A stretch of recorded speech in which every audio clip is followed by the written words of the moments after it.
매일 묵상의 집 8월 20일 금요일 시편 65편 1절에서 13절. 집에 있는 교회 매일 묵상의 집 묵상 나눔 모임이 8월 방학을 하면서 각자 시편 중 하나를 택해 암송하기로 했습니다. 어떤 성도님은 시편 145편, 어떤 성도님은 시편 90편, 그리고 각자 정해서 암송을 하고 있습니다. 저는 시편 136편을 암송하고 있습니다. 짬짬이 보고 듣고 자기 전에 암송하고 있습니다. 그리고 역시 깨닫는 것은 말씀을 암송한다는 것이 쉽지 않다는 것을 새삼 느낍니다. 그럼에도 말씀을 암송할수록 말씀의 생명력을 다시 확인하게 되는 듯 합니다. 우리가 말씀을 간과해서는 안 되는 이유입니다. 시편의 시인 다윗에게 하나님은 언제나 다윗 시편의 주제입니다. 하나님이 빠진 시편이 있을 수 없고 시편의 하나님은 언제나 사람을 도우시는 하나님이십니다. 시편이 주는 위로와 의미와 비밀과 소망이 여기에 있습니다. 1절에서 4절. 하나님이여 찬송이 시온에서 주를 기다리오며 사람이 서원을 주께 이행하리이다. 기도를 들으시는 주여 모든 육체가 주께 나아오리이다. 죄악이 나를 이겼사오니 우리의 허물을 주께서 사하시리이다. 주께서 택하시고 가까이 오게 하사 주의 뜰에 살게 하신 사람은 복이 있나이다.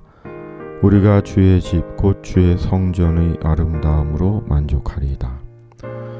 시인은 먼저 찬송이 시온에서 주를 기다립니다 라고 노래합니다. 은유적인 시적 표현입니다. 그렇다면 찬송이 시온에서 주를 기다린다는 것은 무슨 뜻일까요? 새번역이나 공동번역은 시온에서 주님을 찬양함이 마땅한 일이다 라고 번역합니다. 이는 곧 택함받은 거룩한 주님의 사람들이 하나님을 찬양하는 것이 마땅하다는 것입니다. 그렇다면 이유가 뭘까요? 하나님께서 우리의 기도를 들으시기 때문입니다.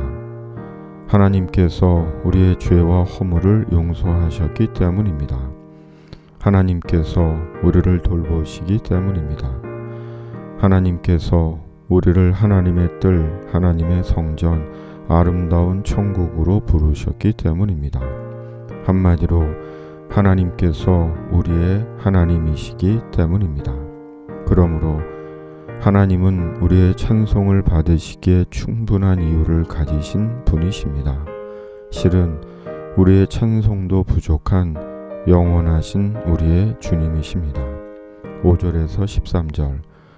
우리 구원의 하나님이시여 땅의 모든 끝과 먼 바다에 있는 자가 의지할 주께서 의를 따라 어미하신 일로 우리에게 응답하시리이다.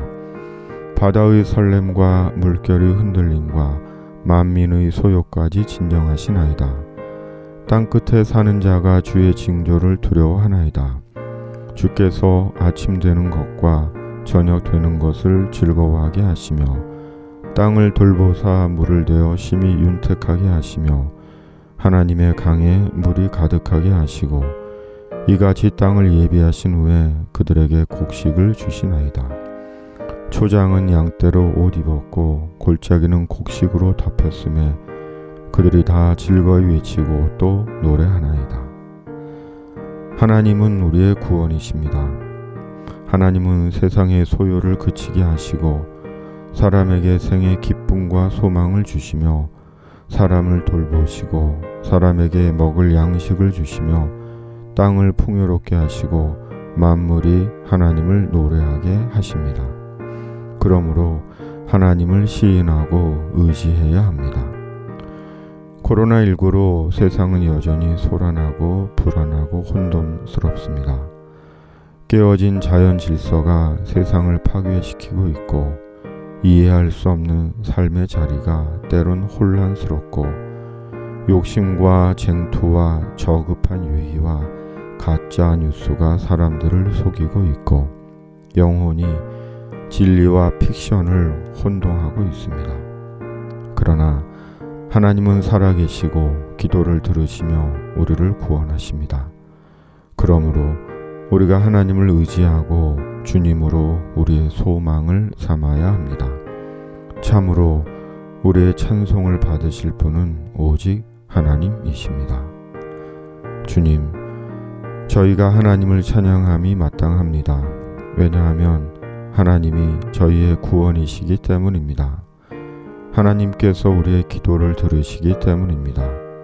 또 한 해의 복을 내리시기 때문입니다. 이 믿음으로 불안하고 혼돈스러운 이 연병과 이기와 육체의 시기를 극복하게 하여 주시옵소서. 아침이 되는 것과 저녁이 되는 것을 즐거워하게 하여 주시옵소서.